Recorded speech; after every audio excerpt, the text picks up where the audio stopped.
Afaan diwaasii ilaa kaleessa jechuudha waan funyaan namaa dheeressu. Jaarsa jaartiin siree takka gaafa dubartii if kunuunsu dadhabdanii deemee tabiraas maal gootanii mirga dheereffadhaa daabboo seeraan nu qulqulleessaa dhagaafeen keenya. Amma dhimma daabboo jira. So kanaafuu namni social media dhaatii fi namni baalageen qajeele tokko garaagarummaa natti hin qabu. Maaliif tokko baalageen waan kaleessa hojjete hunda isaa ni dhiisa. Social mediaatis ni dhiisa. Ammoo dubartii nagaa dubartii akkasii dhiira kanatti dhiira social mediaan beekneen heerumaa dubartii social mediaan beekneen fuudhaan an akka mataa keeyyatti na biratti namni san ifitti amantummaa waan qabu natti fakkaatu. Inni tanii social media hin beekneen fuudhaa hanjoo mataa isaatti ifitti amantummaa hin qabu. Isinis ifitti amantummaa hin qabdu. Nama dho'isaaniin fuudha. Gaafa fuudhanii bar meeqaan ta'e ammaan tana borruma hin beekne nama fakkeenyaaf boona miicoo fide namni beeku ni jira parsantii dhibba keessaa bar parsantii muraasa qofa kasii beekusaa. Namni wal hin beekne akkanuma fidee miidiyaa kanarra warra rakkisan. Waa hunda beekuun waa hundaa rukuun jireenya kana keessatti nama bu'aa ba'ii meeqa keessa baheetu jireenya kan keessatti siif barbaachisa malee nama osoo jiraa boqqolloo jirtu waggoodu nyaadhu jechuudha bara. Kan jireenya kana keessatti bu'aa bahii hin beekne fattanamee hin beekne rakkatee hin beekne tokkoon fuudhaa wayiin itti heerumaa yoo jettee akka nama dhagaa afaan keessa sakaayete. Namni tokko kan bu'aa bahii waan meeqa keessa dabree ni beeka jireenyi maal akka ta'e. Ni beekas wanni hundi akka taate. So namni tokko social media fayyadameef dirqama baalagee hin ta'u. Namni kam atis numa fayyadamtaa bara. Saa isinis numa hin seentee wanni hin jenne malee waa hunda jumaan numa garteen. Inninis akkasumatti harkaan. So kana jechuu barbaadee fi yoon isinitti dheereyse dhiifama naa godhaa. Sagaleen kiyyaaleen sirriin jiru. Lees qofaa lubbuun baatee nyaataa baadiyyaa. Sagaleen kee baay'ee bareeda. Baadiyyaa tiyya. Dhugaa.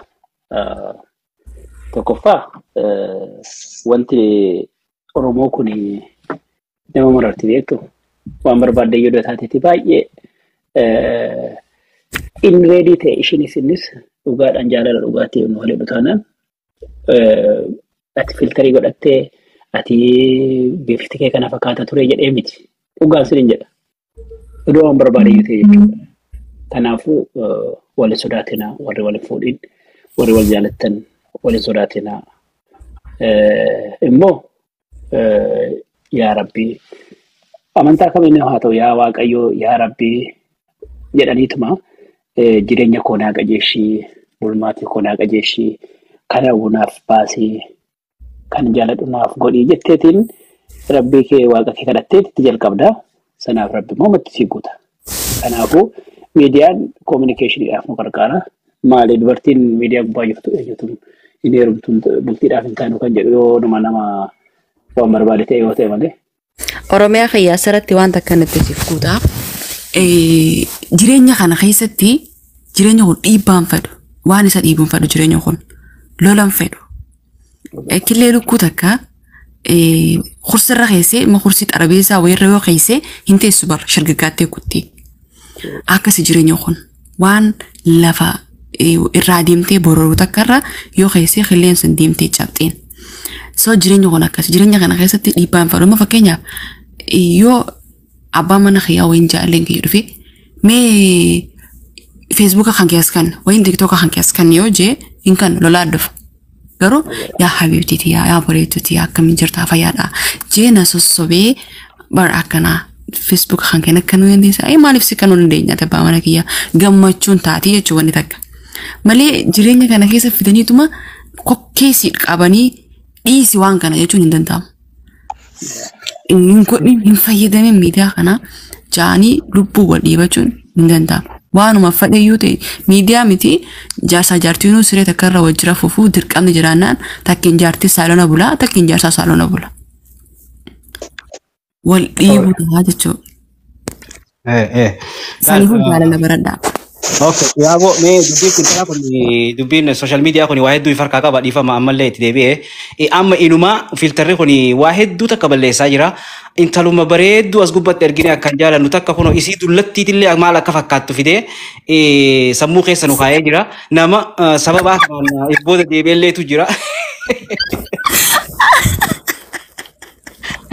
Kanama hogguu ati waliiniin bashannana jettee isii dullatti sanitti dura dhufa ba'ii kan keessirraa kutaa fitina biraa nutti gabbuusaa jirtan. Qoy abdii isaa gogi isaa gogsoo mucaa xiqqoodha waan itti godhamete. Kanaafuu amantii anumaaf deemta gaa. First yeroo dubartii keessaa tiktokera Oromoo keessaa nama filtara manguddootti fayyadame anumaaf deemtamee. Lakki isii miti si qofaami wallahi hedduun arge ammallee isii ijoollee isii daa'imaatti fidanii isii dardara isii dullatti maal akka fakkaattu kana hunda fidan kun hundinuu dhiibbaa qaba yoo gara saayintifik ta'een qorannee laala. Haadha manaa tante amma boontuu maal fakkaatu tana isii dullatti yoon arge. Hai ati isin dulloomtu alhamdulillah geera biiti haa. Akkasumaanuu ammaa miti gaafasuma geenyee waliin haalaallu malee amma maaliifii fi qalbii nuuf facaaftee akkasumatti dhiisaa nurraa wanni filtaraa kun hin taane dhiisaa nurraa. Afandii ko ani mala qabaa dhagaye. Afandii waasiin ilaa kaleessa jechuudha waan funyaan namaa dheeressu waan gabaabsatu tokko agarsiisee jira argitee mi waan na fakkeesse kun hidhii kiyya naa tolchee waa hunda naa tolchee jira filtara addisii dhufee jira jechuudha si galee. Angaru kan jaartii keessa of galchee hin beeku galchullee hin galurre an jaartii ta'e ofar ni barbaadu ni tola bonto ni tola jettuun ana jala seen ilaaleen kunoo ka jaartiidha san. Hidhii qofaa miti ilkaan illee nama addeessu dhufe kan rifeensa illee namatti heddummeessee nama biqilchee nama dheeressu dhufe waan dila takka jira nama qulqulluu ka beenu ka lafarratti beenu ka asirratti afandi dubartii akkamii badanii beektaa dubartiin yoo lafatti illee dhuftu. Gaafa humna dhabde humna meekaappillee dhabde gaafa isiin miidhamtu gaafa kamini beektaa dubartii yeroo ijoollummaa isii fuula isii waan adda addaa barsiistee ganama yeroo lafaa kaate nyaara isii tolfattee fuula isii tolfattee qaama isii tottolchitee gaafa ishiin dulloomtee gama guddinaa dhuftee ilmaan 3-4 dhaltee ilmaan guddisaadhaan ibidda keessa dhaabbachuu eegalte maal eegalanii beektaa maadaatiidhaan isii eegala yeroo duraa oloo ofiin. Yeroo duraa maadaatiidhaan isii eegala. Intala baadiyyaa laal wanna akka kootiin takka amma dura daawaa irraa gootee jirti. Meekaappii kan lafarratti dibatan kanayyuu kunuu qalbii nu faffacaasee jira. Dubartii hedduu jirata. Meekaappii hogguu dibatte husniya fakkaattu. Galgala wajjin bultee ganama hogguu sibiraa kaatu ati subii salaataaf hin kaasa jettee hassan fakkaatti. So kanaafuu meekaappiin kan manatti diddibataniif itti wanna godhanii nu cinqee kana sanumaa dirqitti fudhachuu. Afandi dhiifama godhaa waan isinitti hima. Filtarii TikTokii kanarraa wallahi wanta akka meekaappii nama jijjiiru hin jiru. An filtariin TikTokii kanarraa nan jijjiirree wanti nama jijjiiru maanni yoo itti afandi nama baay'ee arginee jirra meekaappiitu nama jijjiira. Si galee filtarii kanarra garuu immoo filtarumti kun iyyuu immoo afandi al tokko dhugaa yoo dubbanne bareedaami. Namuma bareedu bareecha malee immoo nama hin bareenyine funyaan kana fideerran kaa'u hidhii kanatti hin dabalu ija kanatti hin dabalu. Yooma bakka afaa godhe addeesse malee bifa sii waan hin qabnetti hin dabalu gin in addeessa in ibsa. Geeruu wallahi yoo funyaan keessi lakkana ta'e akkana siif hin godhu. Namuma bareedu si bareecha. Namuu filtarii adda addaa qaba. Si galee nama filtarii isaatti adda uffatu yeroo baay'ee warroota dhiiraa irratti hin argaan. Fuulli isaanii kuni takka asutaalaa takka deebi'a takka asutaalaa deebi'a. Qajjee waan sirba sana dhageeffataniiti wayiin jechuun sana dhageeffatanii fuula isaa seeraan laaleen. Yoo kaameraa xiqqoo seqee inni utaalaa as deebi'a. Ammas gama meekaappiitti yoo deebinee tokkoffaa meekaappiin meekaappiin nama jijjiiran jedhaan akhlaaqa kana of keessatti uumas fayyada. Nyaara fi tolfachuun akka haraamte ni beektaa hin beektu. Nyaara kaayachuun haraam immoo halaale. Haram. Nyaara murachuun haram. Ani original no shaasumaan namni ilaalachuu barbaadan ishii. This is original wallahi. Dubartiin baay'ee dubartiin. Waan rakkoon jiru barsiisallee irra dura. Akkuma aadaa keessatti wantoota fuula keessanii isin jijjiiru please filtarii fayyadamu. Meekaappiin dibadhu tala baadiyyaa garuu gaafa neerumu nan dibadhamu nan dhiisa wallahi meekaappiin dibadhu kuuliif chaappistiikii sibirii tokkoon dibadha sibirii dhibbaa sana dhiisee sibirii tokko dibadha garuu meekaappiin dibadhu an fuula kiyyatti amma gaafa neerumu akkama godhu dibadhu mu dhiisu. Kuuliin meekaappii sakan sadduqeetii. Maal sii godha? Maal sii godha dibadhu? Mushurraa akkamitti fakkaata daree mushurraa?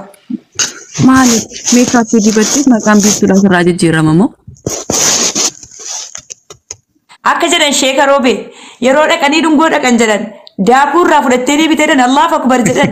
Dhaggeeffadhu akka jaarsa kan kee gammachuudhaan si dhungatutti fuula kan kee dhiqadhuuti wanni dibatanii jira si galee kallaash fuula si godhu. Ni dibatanii akka jaarsa kan kee gammadee fuula kan keetii fi afaan kan keessi dhungatutti dibattee dheedha.